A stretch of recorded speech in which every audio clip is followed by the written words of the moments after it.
Good afternoon or good evening or whatever it is. I don't even know what time it is. I think it's about 7:30. Anyway, I'm still on the job and I've got a lot of people talking about the video I posted yesterday about uh cutting the curves, and a lot of people are saying use the jigsaw and stuff like that. I've actually had some really good suggestions about using a scriber. I've never ever used a scriber in my life for anything on the job, so that's definitely something that I will do next time I get on something like that. So I want to say thank you for everybody that done that.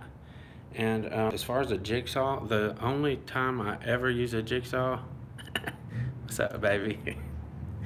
The only time I've ever used that I ever do use a jigsaw is cutting out underlayment or subfloor around a commode. Anytime I have to do a complete circle is the only time that I ever use a jigsaw. I've done thousands and thousands, I can't tell you how many thousands of feet of hardwood, 3/4 inch oak, and engineered laminate. I couldn't tell you how many feet of hardwood I've done, and I've never, occasionally I will use a jigsaw on laminate because it's really scratch resistant and durable as far as scratching, but hardwood is not so. Especially the stuff in the video, it was like an engineered wood. The top of it was pretty much like a plywood that was finished. So I definitely did not want to be pushing a jigsaw on that, because when you use a jigsaw, you have to put a considerable amount of pressure on it to keep the board from vibrating up and down. So that was the reason why I didn't, and that's the reason why I don't use a jigsaw for cutting round curves or anything like that. So anyway, I just wanted to clarify that and tell you guys thank you for all of the suggestions about scribing and stuff. And a table saw, if a person knows what they're doing, you can do some amazing things with a table saw. That's my main saw that I use. If I am going to do, I can do pretty much any kind of cut with a table saw. I can cut squares out inside of a board without going over the edge. Say if I got a vent or something like that, you can set the board down on the blade and not having it exit the side of the board. So for somebody that has used a table saw a lot, a table saw is very versatile. You can do pretty much anything with it. So my saw of choice for any hardwood, I will take a table saw over any other saw. So that job happened to be upstairs, and as you've seen, I was outside on the patio with my table saw. And anyway, there ain't no excuse. I just don't use a jigsaw for hardwood. I just don't do it. I use it for underlayment, and when I redo subfloors, it's about the only time I use a jigsaw. And so anyway, if it scares you, if you're not familiar with using the table saw, if you don't have a lot of experience, I wouldn't attempt that. I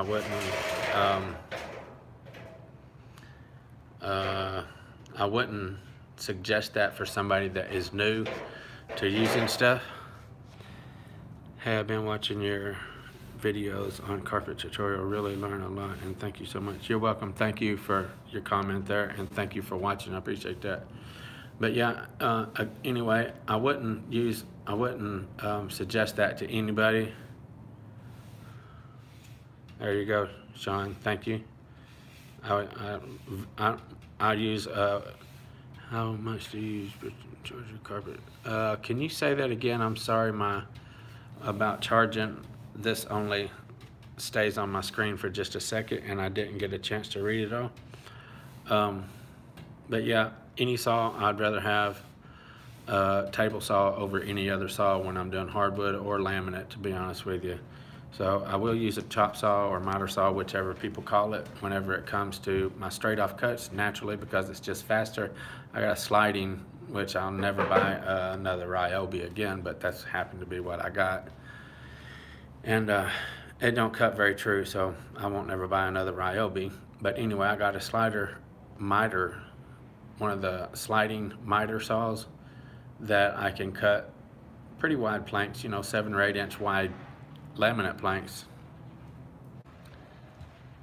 Some call it a hacksaw, I call it a sling blade. I hear you.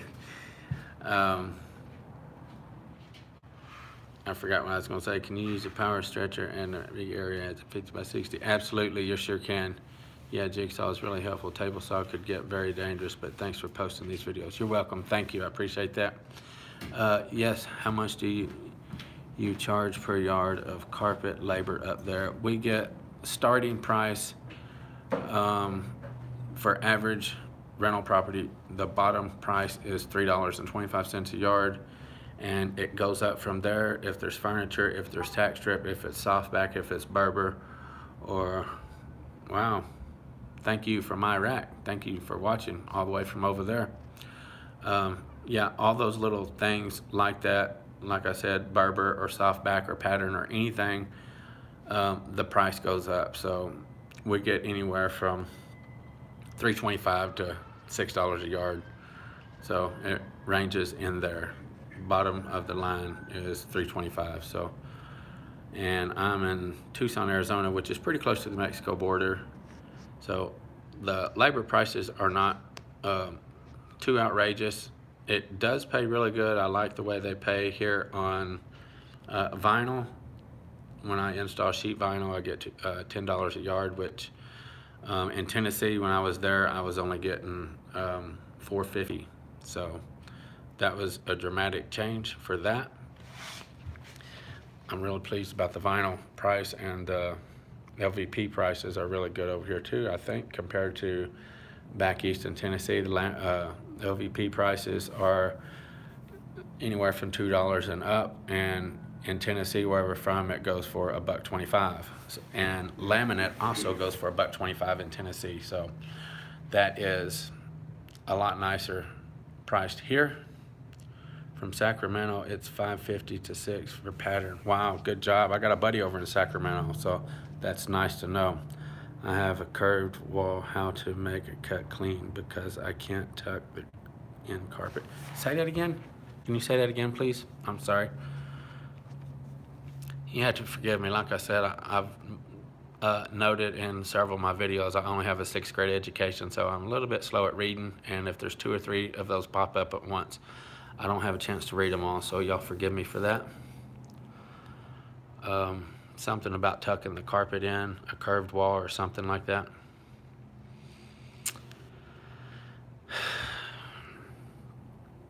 Anyway, huh? Can I make a suggestion? Yes? There was a comment of someone saying that someone that's not experienced with the table saw, it might kick back on them. Yeah. Maybe because you are skilled, and maybe while you're doing it, you could just mention to the DIY people, you might want to use a jigsaw. This is what I'm comfortable with. There you go. To make it, point.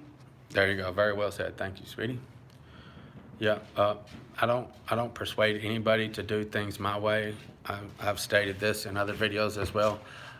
Things that I find that work for me, and I have a curved edge wall, so how can I make a clean cut where the cut there, because there's no way to tuck the carpet? Do you use crab stretcher with the seam since you row cut it? No, I do not use a crab stretcher, and there's no way to tuck your carpet. Are you stretching it in or glue down? If it's glue down, I always use my carpet knife to make cuts. So, and I can cut flush to the wall.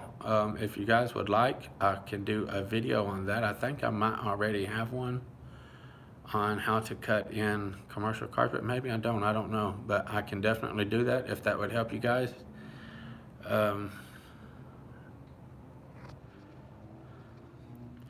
Best advice on butt seams. Hi, Byram. It all depends on what kind of carpet it is. If it's a Berber or something like that, you can definitely row cut it. If it's a plush carpet, I'm going to straight edge it. That's how I do it. My head seams, I guess that's what you want. Sure, make a video on that, please. Okay, I will definitely do that on cutting commercial carpet in. And yes, I will straight edge my butt seams. I guess you're talking about a cross seam or a head seam. Thank you. And I'll get to that just as soon as I get some commercial carpet job, or actually I can just do a little demo at the house or something when I get some free time. Yeah, as far as a head seam or whatever, I will straight edge it. Or if it's a Berber, does the seam me down help the carpet not split behind you? Yes, absolutely it does. You can push and pull your carpet. If your carpet is bowed from the row cut or whatever, it's already going to be stuck. Check out my video, Seamer Down Now Challenge. It only takes 20 seconds, literally 20 seconds, and your seam is stuck.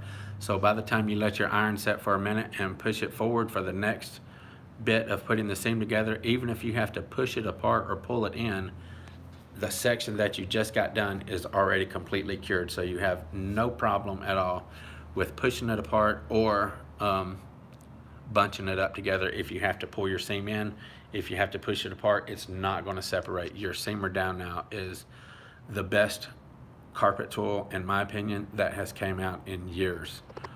I've not had a whole lot of new tools except for the row finders. I really like the blue row finders that I got. And the Seamer Down Now is awesome. I'll never be without one again at all. It's nice, no seam. I don't know what you mean. I don't know what you mean by that. Nice, no seam, WT. You need to be a little bit more specific now. Answer that if I can. What do you do for pattern carpets without a crab stretcher? If it's running off or whatever, I will use my knee kicker and stretch it up a little bit, or pull it back just a little bit. Pull one side back and push the other side up. And with the Seamer Down Now, it sticks in there. With the Seamer Down Now, it sticks instantly. So if I have to stretch it up or pull it back, it's already stuck. And yeah, I used to seam weight for many years, and I actually was in a smaller van at the time, and I had my back doors bungeed open, or had a bungee cord holding the back doors open with carpet sticking out. And when I got to the job, my seam weight was gone, so I assume it fell out the back door. It was one of those metal ones with a Teflon bottom with the holes in it. I used one of those for, I guess, I got it when I was about 20 years old at a seminar in Nashville, Tennessee, when I was living there. I wasn't living in Nashville, but they had a seminar, so I went up there. Everybody that attended the seminar got a free seam weight and a free seam roller, which is still the same blue roller that you see me use in my videos. I've had it that long. I've had a lot of my tools that long, as a matter of fact. I try to keep up with them. My hammer is, I've had it for 18 or 20 years. Speaking of that, I want to show you guys something. Show you guys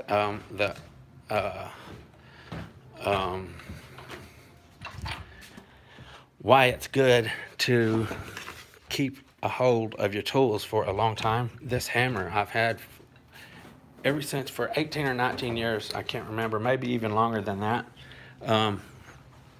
When Jerry was working with me, he said, you probably wouldn't know what to do. Wait, what's a, I hear you, what's a crap stretcher?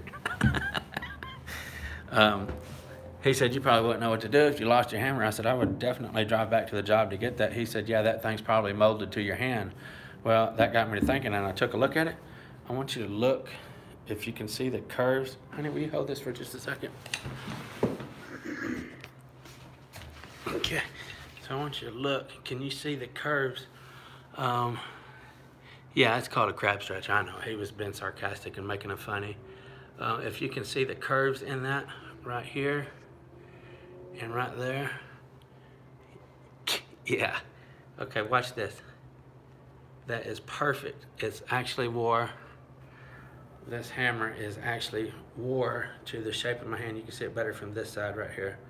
I've had this hammer so long, it literally is molded to my hand. It fits my hand perfectly where I've used it so much. And a lot of people dog me about using this big hammer, but I tell you what, whenever you're using, nailing down on concrete tack strip, this big long hammer, you see that? It's a pretty good size hammer. The weight is wore off of it, so I don't know the weight of it. I think it's like a 22 or something like that. Anyway, this part right here is wore down. You can see that because sometimes I will put my thumb there like that. You've got your hammer trained well. Yeah, yeah, I hear you. This is wore out because, like I said, sometimes I'll use my thumb right there. But most of the time, I'm like that right there. But anyway, it's completely smooth. All the ridges and everything on the handle is completely wore out. And somebody said something about get rid of that nasty framing hammer. I can just feel it jarring your arm as you're pounding the concrete tack strip in. Well, look right there. If you can see that, this is an anti-vibe. It don't vibrate. It's a super awesome hammer. So I say super awesome because I've had it so long. Anyway, you can see it right there. Anyway, that's enough about the hammer. I've been wanting to point that out for a while because I think it's pretty cool that it's actually molded to my hand. So I was just kind of taking a break here and getting off my feet for a second. I was on vacation there for about a week, and anytime I come back from vacation, I'm always sore for a couple days, so getting back into work. So I've had to stop and take a break here, and I thought I would just do a little live stream here and thank you guys for all the suggestions. And I will be picking me up a scribe. That'll work real good, but I normally swing a 20 ounce. However, the other day I used a 20 ounce and it worked well. Yes, it does. What do you think about using a 1/4 inch finish shims to raise your tile tuck instead of the flooring shims? Well,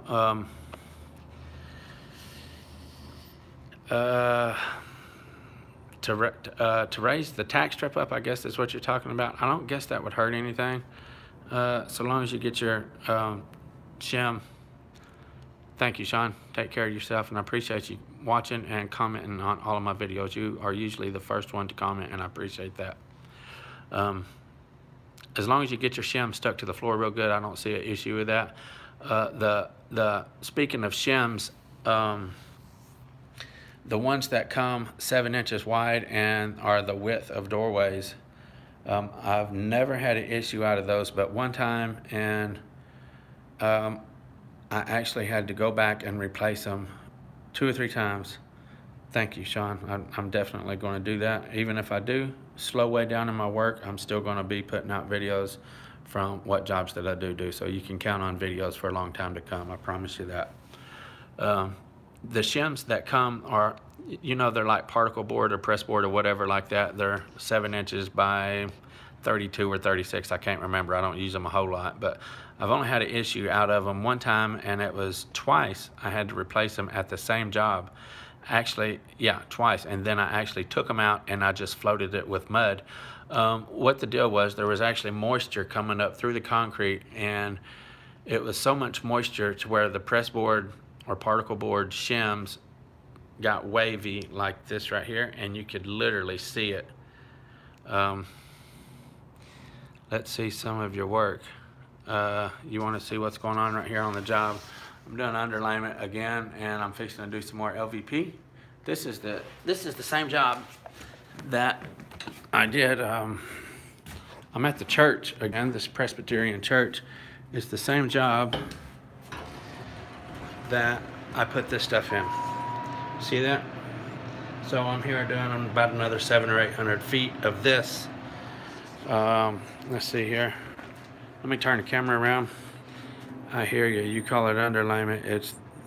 Is that just plywood? Yes, it is. A 1/4 inch plywood is what it is. Actually, it's like a shaved quarter. It's not quite a true quarter. It's just a little bit thinner than a 1/4 inch. I'll show you what we're doing here. Let me turn this camera around. So this, I'll be pulling this up. This is on concrete here. And when it reaches that doorway right there, it turns into wood, and there's a huge dip. There's a huge dip. Yeah, well, my wife works with me back on the job. Got you. Good luck with that LVP. Yes, sir. Thank you. I appreciate it. There's a huge dip right here where it drops down from the concrete to the wood subfloor. So I stopped my underlayment right there, and I stopped my underlayment right here, and this is going to be coming up. This, I'm taking this old LVP up. No, I do not ever use white patch. Some of it is called dependable, if that's what you're talking about, and I don't like this stuff. I'm doing a bunch of work in the Presbyterian church in my town, 2 weeks. Well, that's where I'm at right now. As a matter of fact, downtown Tucson at the Presbyterian church. And I'll show you. This is what I'm doing right here. This is all concrete under here, so this will be coming up.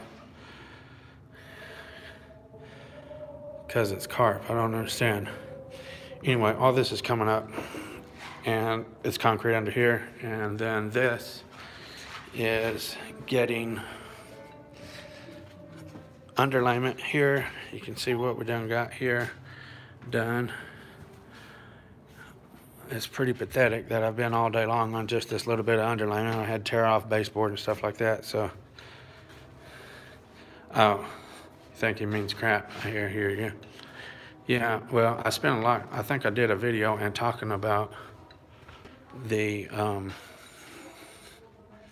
oh yes, definitely the white patch is crap. I used the NC 888.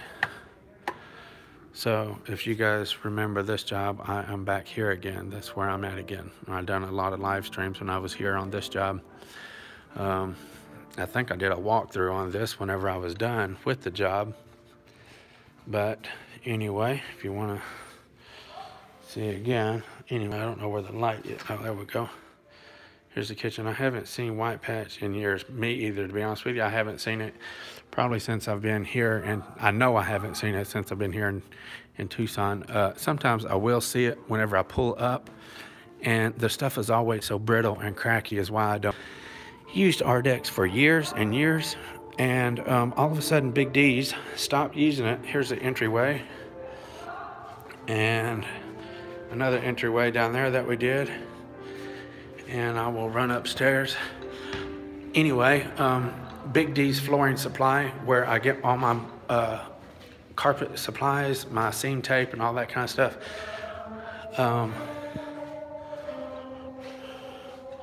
Big D stopped carrying it because of they wouldn't spend any money on I don't know what you call it. I can't even think right now.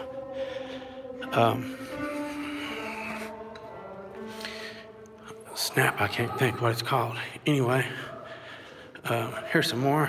This is another hallway area that we did up here. And this is the elevator. So that's what we've done here so far. And that's been before Thanksgiving and all that stuff. So, dadgummit, I can't think of what that's called. Promotions. They wouldn't spend any money on promotions.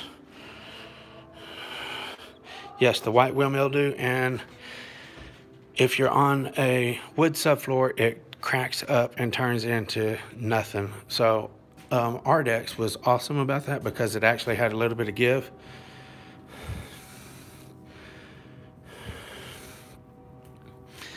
I didn't see that. I guess my wife answered that for me. She's somewhere watching. She's here on the job with me somewhere, but I didn't see what it said.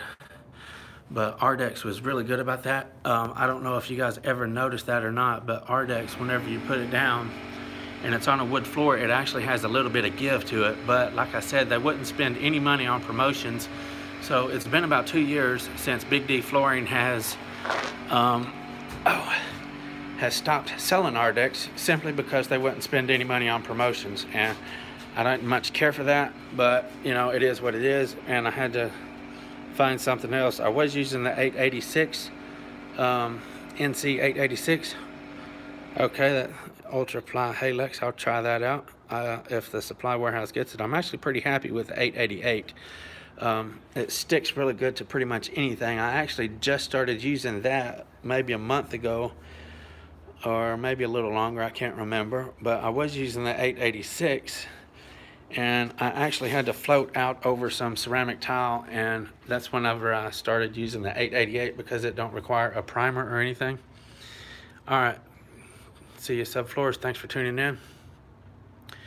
Anyway, Yeah, because it don't require any primer or anything, and it will stick to a tons of Bostic in Louisiana. Oof. Yeah, I hear you.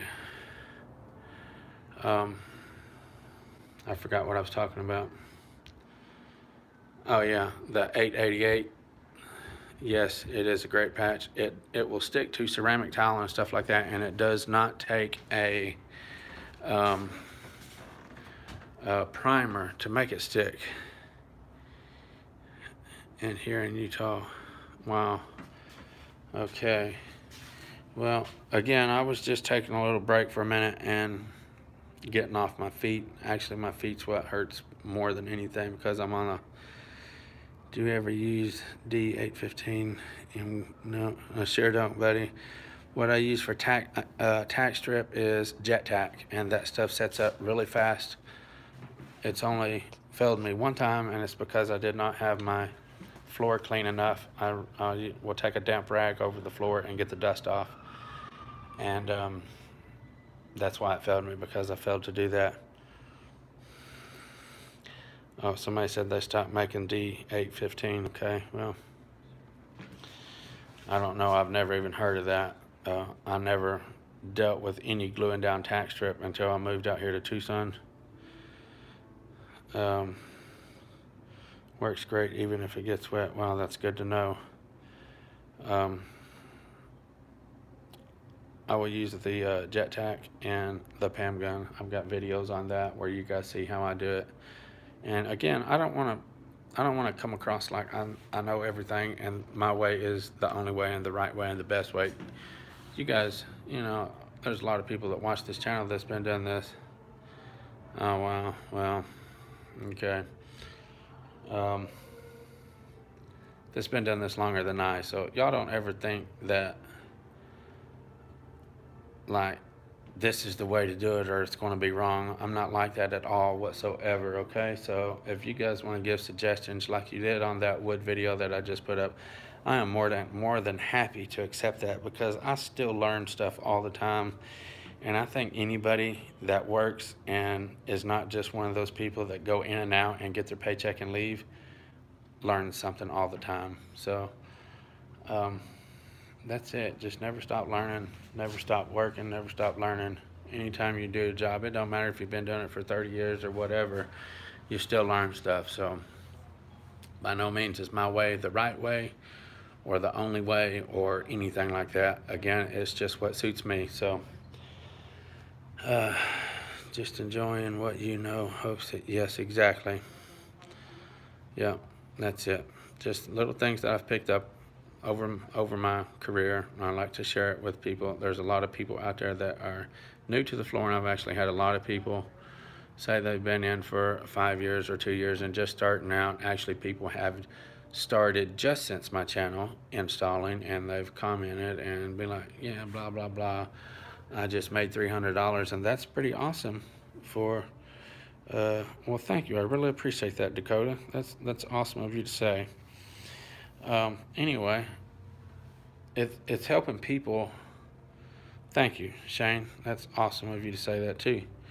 It helps people that just get started. You know, I don't know any other career where somebody straight out of elementary school can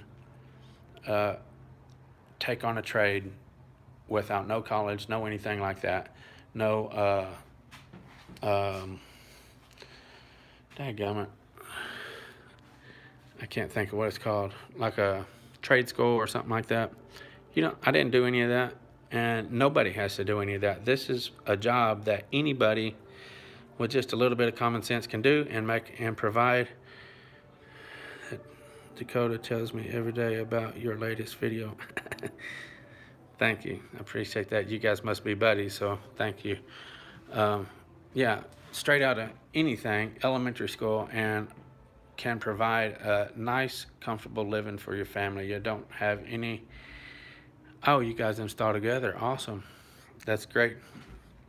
Hope you guys do good together. I can't remember what I was saying. Oh, yeah.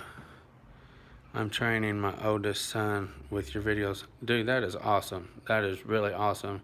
I had somebody comment here a while back that they went in a carpet store and seen the carpet store was actually playing my videos on the big screen and using it to train their videos. So that was kind of nice to know. That's the whole purpose of this, is to help people get started and to help people do better work. You know, again, I'm not trying to boast or brag or say I'm the best or anything like that. Okay, so all right. Anyway, it's just to help people. Okay, so that's it. I got a lot of people dropping out right here, so I guess I'm going to call it anyway. I was just taking a break, like I said, and I wanted to address that. Why I didn't use a jigsaw. I don't use a jigsaw. Thank you, Shane. Again, I appreciate that, and I really do appreciate you guys watching and stuff. Anyway, I just wanted to explain why I don't use a jigsaw and that I never do use a jigsaw. And thank you guys for your suggestions and stuff like that, okay? Anyway, I've had a 30-minute break here, 31-minute break while I was doing this. Thank you, I sure will. You do a great job on all your video content. It's not easy to do, especially when people throw negative comments. Yeah, you're exactly right, Sean, but that's okay. I've actually, the only comments, just so people that watch this, I don't know, usually people don't sit through a 30-minute video, but We got other comments apparently that aren't showing up on yours. yeah, I just said that. Oh, okay. Sean I was just answering Sean, as a matter of fact. Dang it, I lost my train of thought. Yeah, it is. Benji said that, and I only delete comments if there is foul language in them. If you guys want to talk trash or something like that, that's cool. You know what I'm saying? It makes for good reading if people want to get on here and read through the comments. A lot of people do read through the comments, and if it's all positive comments, that's boring. So I will definitely leave up the negative comments if you guys will run through there and see. But to be honest with you, there's not a whole lot of them. I'm kind of glad of that, because it does kind of suck whenever you get a bunch of negativity. But anyway, I do leave it up, what there is. And like I said, the only comments that I delete are ones with foul language or cussing or something like that in them, because I don't talk like that, and I don't want to read that kind of stuff. So if you put cussing in your comments, it's going to be deleted. I will say something and give you the opportunity to reword it and give you enough time to reword it or edit it, and then I will delete it if you choose not to. So those are the only ones I delete, and I've only had to delete maybe 5 or 6 comments. You guys are really great, and I really appreciate you keeping it clean and all of your positivity. But like I said again, all positive is boring, so I keep the negative up too, just for that. Anyway, appreciate you guys, and FBSB is out. I'm getting back to work.